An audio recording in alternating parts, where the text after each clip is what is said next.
There is a particular kind of silence that television cannot fake. It is not the silence of a dead microphone or a missed cue. It is not the silence of a poorly timed commercial break or an awkward edit that got caught in post-production and somehow made it to air anyway. It is something deeper and more instinctive than any of that. It is the kind of silence that moves through a studio audience the way a cold front moves through an open field, slowly at first and then all at once, until every single person in the room can feel it pressing against them before they have the words to describe what they are feeling. The cameras keep rolling because stopping them is not an option. The host stays still because there is nothing left to add. And the guest, sitting just a few feet away under lights so bright they leave no shadow and no hiding place, has absolutely nowhere to go. That is the silence this story is about. And the woman sitting in that chair, on that night, on that live broadcast, was Dua Lipa. What you are about to hear is not a rumor. It is not gossip dressed up in serious language. It is the documented, publicly verified account of a series of events that built over more than a year and arrived at a single point of confrontation on one of the most watched late-night stages in American television. Every detail matters.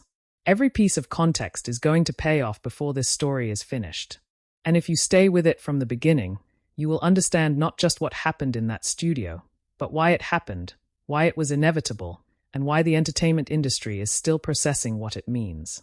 Before we go any further, subscribe to Prime Talk, hit the like button, and drop your thoughts in the comments below. We cover moments like this one because they matter, and because most people only ever see the headline without anyone taking the time to explain the full story underneath it. We are going to do exactly that today. Now, Dua Lipa. If you are coming to this story without much background, here is the essential version. She was born in London to Albanian parents. She started pursuing a professional music career as a teenager, largely on her own initiative, with a work ethic that people who worked with her in those early years have consistently described as singular. Her first album introduced her to a global audience. Her second album, Future Nostalgia, released in 2020 under circumstances that would have buried most records, went on to become one of the defining pop albums of that decade. It won the Grammy Award for Best Pop Vocal Album in 2021. It made her a two-time Grammy winner before she had turned 30. It sold over 15 million copies worldwide and turned her into something that goes beyond the ordinary definition of a pop star. It made her a genuine cultural event. For the several years that followed Future Nostalgia, Dua Lipa moved through the entertainment industry with the kind of controlled confidence that very few artists ever achieve and even fewer sustain. She headlined festivals across multiple continents. She appeared on magazine covers in more countries than most artists perform in during their entire careers. And she appeared on Jimmy Kimmel Live, the same show that is at the center of this story, multiple times, eventually guest hosting the program with the ease and command of someone who understood television from the inside out. She delivered a monologue. She conducted interviews. She connected with the studio audience as if she had been doing it for decades. She laughed with the crew. She made it all look entirely natural. The building knew her, and she knew the building. That is the version of Dua Lipa that most of the world had stored in their memory when the events that lead to this story began to accelerate. The version that smiled without effort. The version that moved through red carpets and press cycles and award shows and stadium tours with a kind of forward momentum that seemed almost immune to friction. That version was real. It was not constructed or manufactured. It was earned. But it was also incomplete. Because beneath all of it, something else was building. Something that the public was only beginning to see in pieces and that the entertainment industry was watching very carefully in private. Jimmy Kimmel has been hosting his late-night program for over 2 decades. In that time, he has interviewed presidents and Oscar winners and athletes at the peak of their careers and celebrities in the middle of the worst moments of their public lives. He has conducted thousands of hours of live, unedited, unscripted television conversation. And in doing so, he has developed an almost instinctive understanding of when an interview is about to become something more than an interview. When the atmosphere in the room changes. When a question lands differently than the question before it. When the person sitting across from him is doing a very specific kind of internal calculation that no amount of preparation can entirely conceal. He has seen that moment before. He recognized it when it arrived on the night this story is about. And the audience recognized it too, even if they could not immediately name what they were seeing. The stakes of what happened that night were not small. They touched on questions about artistic freedom, political expression, industry power, and the price that major celebrities pay, or are made to pay, for saying publicly what most people in their position choose to keep private. Those questions did not begin in that studio. They had been building for over a year in headlines, in social media threads, in industry whisper networks, and in the specific silences of award ceremonies where a name that should have been called was never called at all. That is where this story really begins. And what happened next is something you need to understand from the very start. In the middle of 2023, Dua Lipa had already begun to use her public platform to speak about the Israeli-Palestinian conflict. She was not the first major artist to take a position, and she was not the loudest voice in the conversation at that particular moment. But she was something arguably more significant in the long run. She was consistent. And in a media environment that rewards silence from major artists with continued access and commercial opportunity, consistency over time carries its own specific kind of weight. She posted statements. She shared information with her tens of millions of social media followers. She expressed open support for Palestinian civilians and condemned what she described as violence against innocent people. She was not vague about where she stood, and she did not walk anything back after the initial reaction came in. The reaction was immediate and divided, as it always is when someone with that size of audience steps into that particular conversation. There were people who supported her and amplified what she was saying. There were people who criticized her, some thoughtfully and some not. There were industry observers who said nothing publicly but took careful note privately. The entertainment industry does not usually announce when it is paying attention to something.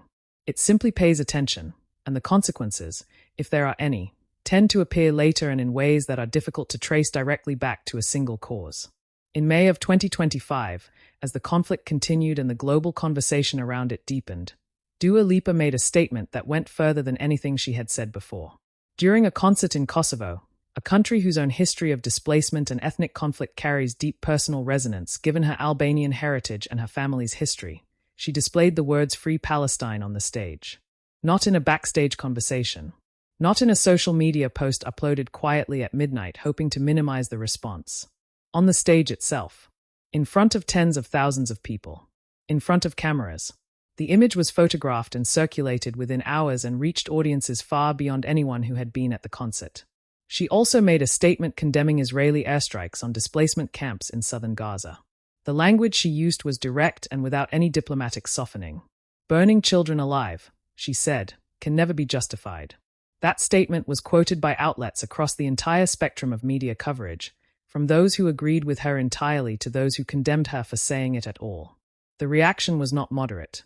There was very little nuance in the public conversation that followed, very little willingness on either side to engage with the complexity of what she had said and why she had said it.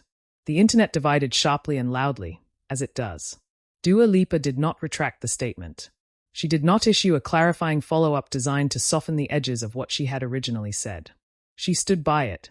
That is the backdrop against which the events of September 2025 need to be placed and understood. Because in September of 2025, a story broke that would become one of the most discussed and contested narratives in her professional life to that point. The Daily Mail published a report claiming that Dua Lipa had fired her European agent at WME, a man named David Levi, because he had signed a letter calling for the Irish rap group Kneecap to be banned from performing at Glastonbury. Kneecap had faced their own significant controversies related to statements made on stage, but the group also had a clearly expressed pro-Palestinian alignment, and the letter that Levi had signed was framed by critics as an attempt to use professional industry power to silence voices aligned with Palestinian advocacy. The story spread with extraordinary speed.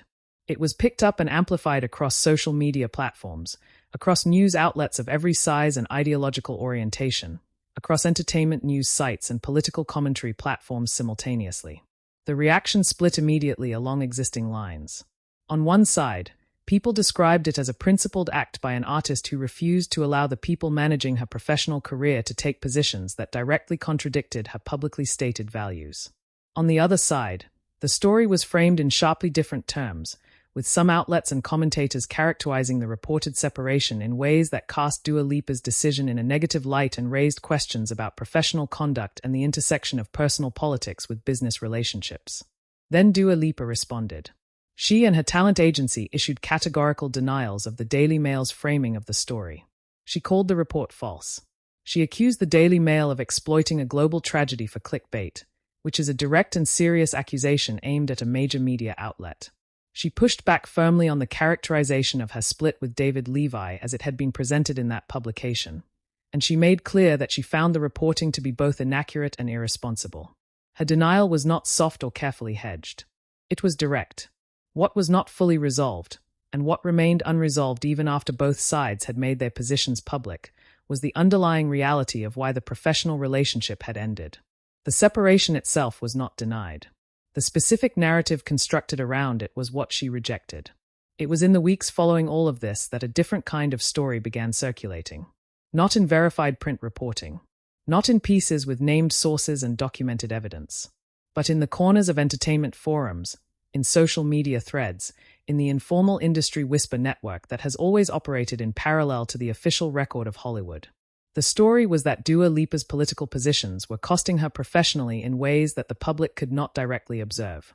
That her name was being passed over in conversations it should have been a part of. That the complete Grammy shutout of radical optimism was not simply an oversight or a reflection of competitive field dynamics in a strong year for pop music. That rumor has not been verified. It must be stated clearly and directly. No named producer has confirmed it. No casting director has gone on record. No studio executive has publicly acknowledged any deliberate exclusion. The blacklisting narrative, as it circulated online, was and remains unconfirmed. What can be said is that the atmosphere of suspicion existed, and it was in that atmosphere that the interview took place. The studio had been through this kind of evening before, many times, across many years of broadcasting. Jimmy Kimmel Live has hosted nearly every significant name in the entertainment industry at one point or another in its long run on late-night television. The format is familiar to anyone who has watched it more than once. The desk is familiar. The couch is familiar. The band is in their place.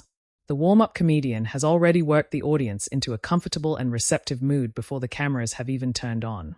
When a guest walks out and takes their seat, there is an established rhythm to what follows, and the audience understands their role in it.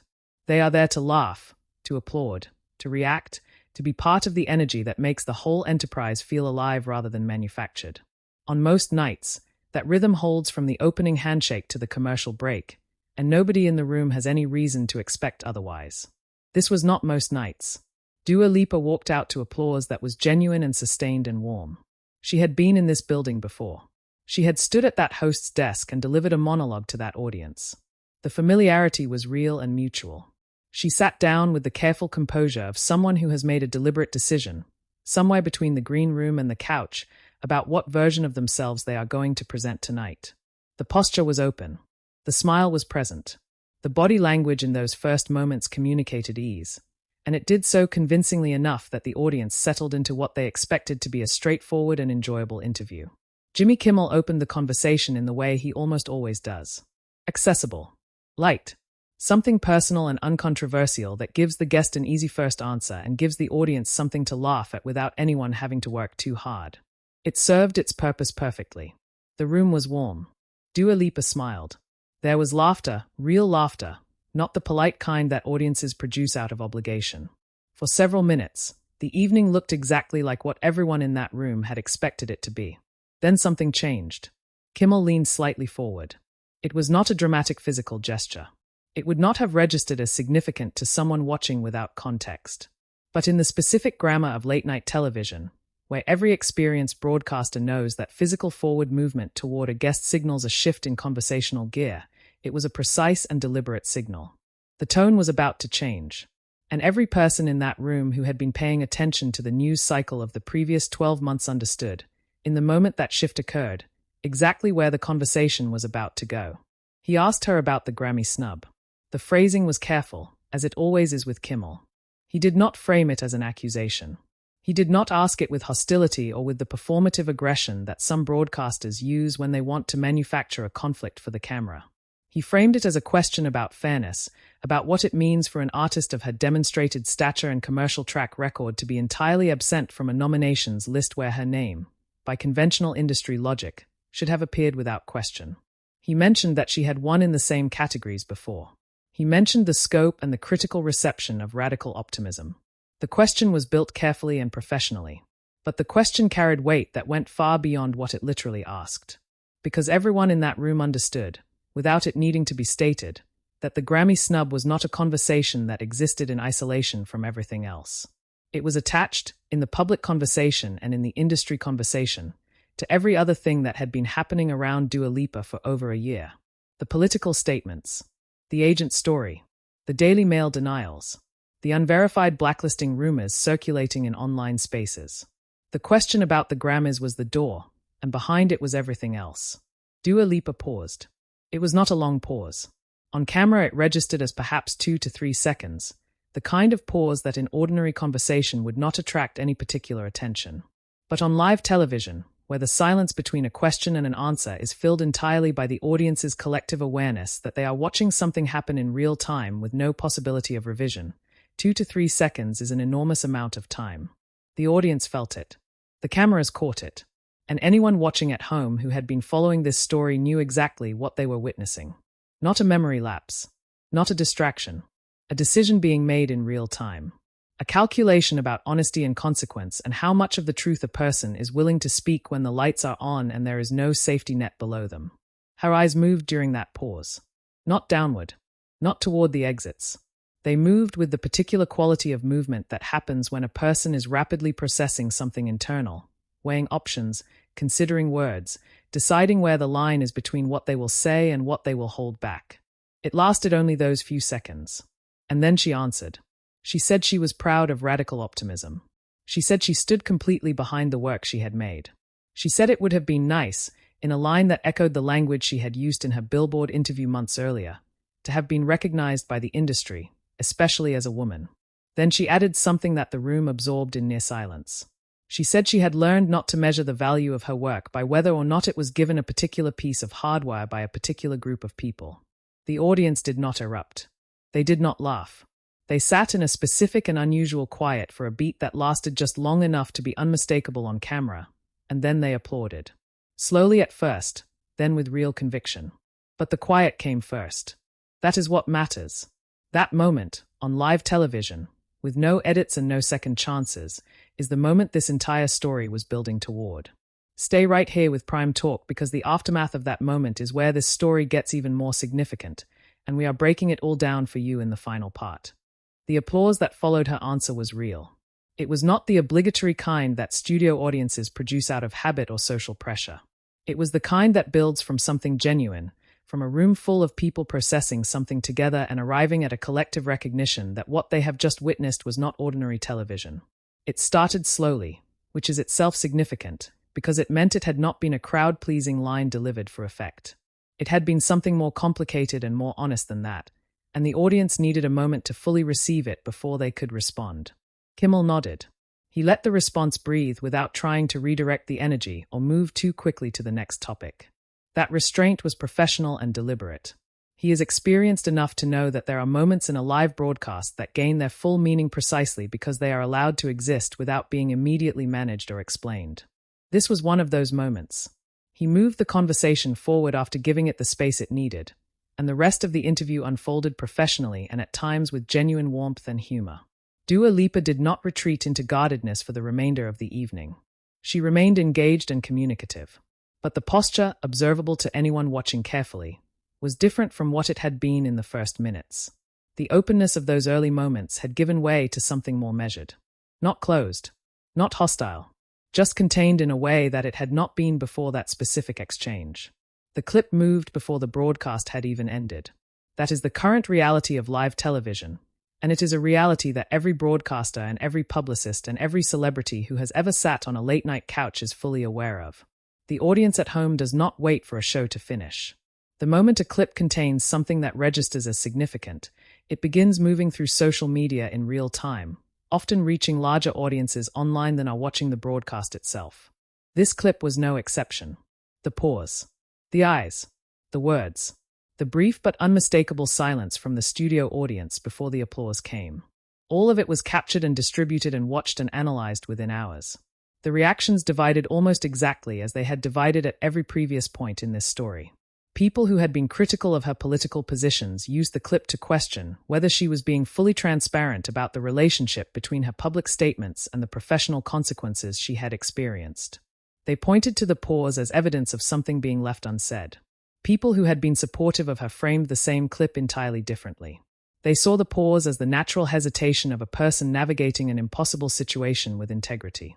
They saw the answer as honest and dignified. They saw the silence from the audience as a sign of genuine respect, not discomfort.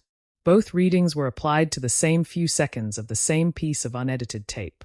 The blacklisting rumor, it is important to say again, remained unverified in the days and weeks that followed the broadcast. The clip's circulation did not produce any new named sources. No industry insider came forward publicly to confirm or deny the specific claim that Dua Lipa was being deliberately passed over for professional opportunities because of her political positions. The rumor continued to exist in the same unverified space it had occupied before the interview. What the interview did was to elevate the conversation around it to a level of mainstream visibility that it had not previously reached. People who had never heard the rumor before were now searching for it.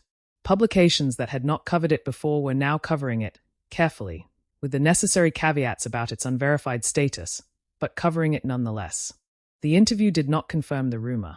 It made the rumor impossible to dismiss as fringe conversation. There is a broader cultural significance to what happened in that studio that extends beyond Dua Lipa as an individual and beyond this particular interview on this particular program. It is a significance that speaks to a fundamental tension that is running through the entertainment industry right now and that is not going to resolve itself quietly or quickly. For decades, the industry operated on a set of implicit assumptions about the relationship between celebrity and political expression. The assumption was that major artists would exercise their freedom of speech within a certain acceptable range, that they would support generally uncontroversial causes, that they would use the word love frequently and the word justice occasionally, and that they would stay well clear of anything that could be characterized as taking a real side in a real geopolitical conflict with real economic and political stakes for the industry's most powerful players. That assumption is fracturing. It is fracturing loudly and publicly, and Dua Lipa did not create that fracture. But she is one of the most visible examples of an artist choosing to stand on one side of it and live with the consequences, whatever those consequences ultimately turn out to be. The Grammy snub may have had nothing to do with her politics. That possibility deserves to be taken seriously. The recording industry makes hundreds of nomination decisions every year through a complex process involving voting bodies and eligibility rules and the particular competitive dynamics of any given awards cycle. The absence of her name from the list may reflect nothing more than a crowded year in pop music and the subjective taste of a large voting body. That is a legitimate and honest possibility. What is not possible to dismiss is the broader pattern of industry behavior around artists who have taken similar positions. That pattern has been documented. Artists have faced professional consequences for political speech. Some of those consequences have been formally acknowledged. Others have not. The pattern exists, even if its application in any specific individual case is impossible to prove without documentation that is not publicly available. Dua Lipa sat on that couch and answered the question that was asked of her with honesty and with composure and with the full weight of that pattern pressing down on her in a room full of cameras and an audience of millions watching live. She did not collapse under that weight. She did not deflect it. She named it, carefully, in her own language, and she moved forward. That is why this moment still matters. Not because of the pause itself, which lasted only seconds. Not because of any single sentence in her answer. But because of what the entire sequence represented. A person, in public, in real time, telling as much of the truth as they were able to tell, under conditions that most people will never experience. This is Prime Talk. If this story gave you something to think about, subscribe to the channel right now, hit the like button, share this video with someone who needs the full picture, and leave your thoughts in the comments. We read every single one. We cover the moments that matter, the ones behind the headlines that most channels never take the time to fully explain. Stay with us because there is always more to the story than what makes the front page. We will see you in the next one.